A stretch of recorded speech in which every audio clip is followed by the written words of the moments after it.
का जन्म होता है तो हम 1 या 2 फलदार वृक्ष लगाते हैं, और जब वो फलदार वृक्ष 18, 19, 20 साल का हो जाता है और लड़का भी लड़की भी अपनी 18, 20 साल की हो जाती है, उसकी शादी करने के लिए या उसकी नौकरी लड़का लड़की की नौकरी लगाने के लिए हमें किसी सेठ साहूकार के पास नहीं जाना पड़ता है।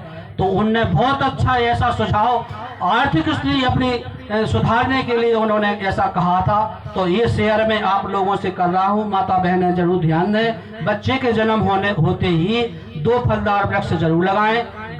उससे होने वाली आमदनी उस बच्चे के खाते में बैंक में खाता खुलवाएं, बैंक में वो राशि जमा कराएं। आने वाले 18-20 साल में आपको किसी सेठ साहूकार के पास जाने की आवश्यकता नहीं पड़ेगी। साथ में जी सुधार दूसरी का नाम हमें, जैसे नशा मुक्ति की बात हमारे बालाराम जी भाई कह रहे थे, नशा मुक्ति का आपने कभी आलंघन किया है इस चीज का? गुटखा खाने से कैंसर होता है, बीड़ी पीने से हार्ट अटैक होता है। तो ये मान लो जैसे आप का नाम है गुटखा खा रहे, गुटखा खाने के बाद बीमार भी हो गए, बीमारी के बाद आपने घर गृहस्थी पूरी का नाम उसके इलाज में लगा दी।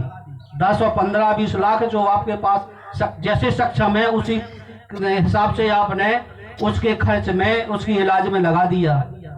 इलाज के बाद वो लड़का चला गया, माने घर गृहस्थी भी मिट गई, पत्नी विधवा भी हो गई, बच्चे नन्हे छोटे छोड़ के चले गए। तो इस ऐसे गुटखा तंबाकू सेवन करने से क्या लाभ है हम आपको? गुटखा तंबाकू सेवन करने का वे राजा महाराजा थे जो इसका हुक्का पानी से अपना का नाम है राज दरबार चलाते थे। वो राज दरबार हम आप नहीं चला रहे हैं। तो मेरे भाइयों, गुटखा बीड़ी तंबाकू नशा मुक्ति छोड़ो, उस रास्ते पे आओ जिससे हमारी समाज का उत्थान हो सके, हमारी समाज का विकास हो सके। तो माताएं बहनें विराजमान हैं, निश्चित तौर पर हमारे बूढ़े बुजुर्ग विराजमान हैं।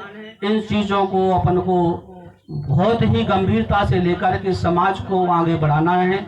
जिस थोपी हुई राजा हमने बताया भी कि सेठ साहूकार जो राजा महाराजे थे वे अपने दरबार चलाने के लिए हुक्का बीड़ी तंबाकू जोड़ करके उनको खिलाया करते, लेकिन आम चलन में हम आपने उनकी रीति को अपना कर अपना सब कुछ दांव पे लगा रहे हैं, अपना विकास अंधकार में डाल रहे हैं। तो निश्चित तौर पर नशा मुक्ति पे ही ध्यान देना है, बच्चों के पढ़ाई लिखाई में भी आगे बढ़ाना है। और जैसा कि आर्थिक विकास में ये 2 चीजें ही बहुत महत्वपूर्ण हैं जो हमने बताई है, नशा मुक्ति और बेटा बेटी के जन्मदिन पर फलदार वृक्ष लगाना। इससे हमारे परिवार की आय बढ़ेगी तो हमारा बच्चा पढ़ा लिखेगा, नौकरी करेगा, नौकरी नहीं कर पाता है तो कोई धंधा पानी करके अपने घर गृहस्थी परिवार पालन पोषण करेगा। साथ में हमारे बुजुर्गों के लिए विशेषकर ये है कि जब हमारा बच्चा शराब पी करके घर में आता है, बूढ़े माता पिता पे डंडा, पत्नी पे जूता चप्पल चलाता है, असभ्यता का वातावरण निर्मित करता है, जिससे हमारी समाज को अछूत कहा जाता है।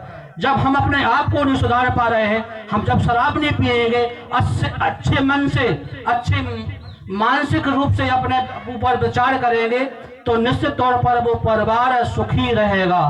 उस परिवार में कभी कलह नहीं होगी, उस परिवार में हम हमेशा लक्ष्मी निवास करेगी, उस घर की दरिद्रता दूर होगी। तो हम के विकास कैसे नहीं करेंगे? हम अपने आप को सुधारने की कोशिश तो करें पहले। हम शराब नहीं पिए, हम झूठ मत बोलें, हम जुआ मत खेलें। कि क्या रखा है, जुआ खेलने से सारी संपत्ति लुट जाती है लेकिन कुछ नहीं मिल पाता है, लेकिन हमें आपको सुधरना तो पड़ेगा। तो मेरे भाइयों माताएं बहनें सभी लोग इस गंभीरता से विचार करें कि ना जुआ खेलना है हमको, ना गुटखा खाना है, ना झूठ बोलना है, और ना समाज के अन्य समाज के जैसे हम हैं अहरवार हैं, उनने कही दाऊ यादव जी, इस भेदभाव के कारण ही हमें जब हम अपना मन बदलेंगे तो निश्चित सामने वाला भी मन बदलेगा। हमें अपने आप में तो झांक के तो देखना पड़ेगा पहले कि हम में कमी क्या है, हम अपनी कमियों को तो सुधारें। अब यदि मान लो जानबूझ के हमसे कोई उलझता है तो उसके लिए गांव परिवार में ऐसी चौपाल लगा करके उस समस्या को रखें।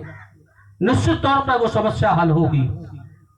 वो समस्या हल नहीं होगी, आस पड़ोस के जैसे अपन 12 की पंचायत जोड़ते हैं, 12 के लोगों को बुला करके आप अपनी समस्या रख सकते हैं, तो निश्चित तौर पर आपकी समस्या कहीं ना कहीं हल होगी। लेकिन डंडा, लात भूसा, कुल्हाड़ी, तलवार, एक दूसरे का कत्ल कर देना, एक दूसरे को मिटा देने से क्या आपकी उन्नति हो जाएगी? क्या आप मान लो किसी यादव से यादव कह दें, अरीर कह दें, या यादव जी अपन को चमड़ा कह दें, तो क्या इससे कहना मैं आपको क्या हासिल हो जाएगा? क्या इससे बेमनस्ता ही फैलेगी। तो मेरे भाइयों, जो जहां रह रहा है उस गांव के कहना माने गांव का अंधा गांव के खतरा जानता है, लेकिन अपन को सुधारना है, अपन को अपनी वाणी को सुधारना है, अपन को किसी की उपेक्षा नहीं करनी है, किसी के बड़ भोले बन का उसका लाभ भी नहीं लेना है, ना लाभ देने माने दे देना है। तो मेरे भाइयों, कहना तो बहुत कुछ है। तो इस क्रम में समाज के सुधार के रूप में मैंने कई प्रकार की बातें रखी हैं। माता रानी के प्रांगण में विराजमान सभी लोग हैं। एक बार अयोध्या के यहाँ हम आए थे चुनाव के दौरान, तो उन्हें हंसते हंसते कुछ ऐसे शब्द कहे थे कि इताएं हाथ करके कि भाई साहब इधर। हमने कहा भैया, जब माता रानी की कृपा हुई है तो देखिए, आज इसी माता रानी की कृपा से आपके वोट के कारण मुझे इस लायक समझा। तो इस प्रांगण में आने वाले जून और जुलाई में इस प्रांगण में सीसी की घोषणा करता हूँ। सरपंच के माध्यम से आप फाइल बनवा लें, इसका एस्टीमेट बनवा लें। जो खर्च आएगा सीसी माता रानी के दरबार में बनेगी। और हमारे बुजुर्ग की पेंशन नहीं बनी हो तो पेंशन के लिए भी हम प्रयास करेंगे कि उनकी पेंशन बने। सचिव आपके यहाँ का आप भी जान रहे हैं, हम भी जानते हैं, वो दादा है, लेकिन उस दादा का हिसाब कुछ होने वाला है, वो जल्दी से हटेगा।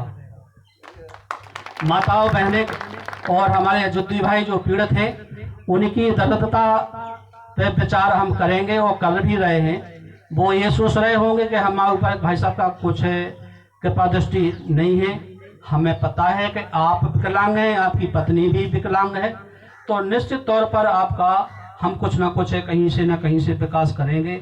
यहाँ ग्राम में भेदभाव के कारण आवास की सूची में नाम नहीं जुड़ पाए हैं, तो आने वाले कुछ ही समय में माने 2023 का जो चुनाव आ रहा है उसके पूर्व पंचायत लेवल पर हर ग्राम पंचायत में ऐप खुल रहा है। आप उसमें नाम जिनके छूट गए हैं तो नाम जुड़वाएं, जिससे आने वाले समय में आपका आवास बन सके। और जो भी और समस्याएं हैं जमीन संबंधी, तो उसको व्यक्तिगत तौर पर, जैसे हम आपकी लड़ाई खेत खलियान पे लगी हुई है, तो जो सेवा हमसे आपके सहयोग में हो सके तो हम करेंगे। और माने हमारे सम्मानीय रविंद्र भास्कर जी बैठे हैं, हमने आर्थिक दृष्टि से अपने लोगों को, माताओं बहनों को लिए बताया है। आप इससे तो आर्थिक हमारी समाज का सुधार होगा।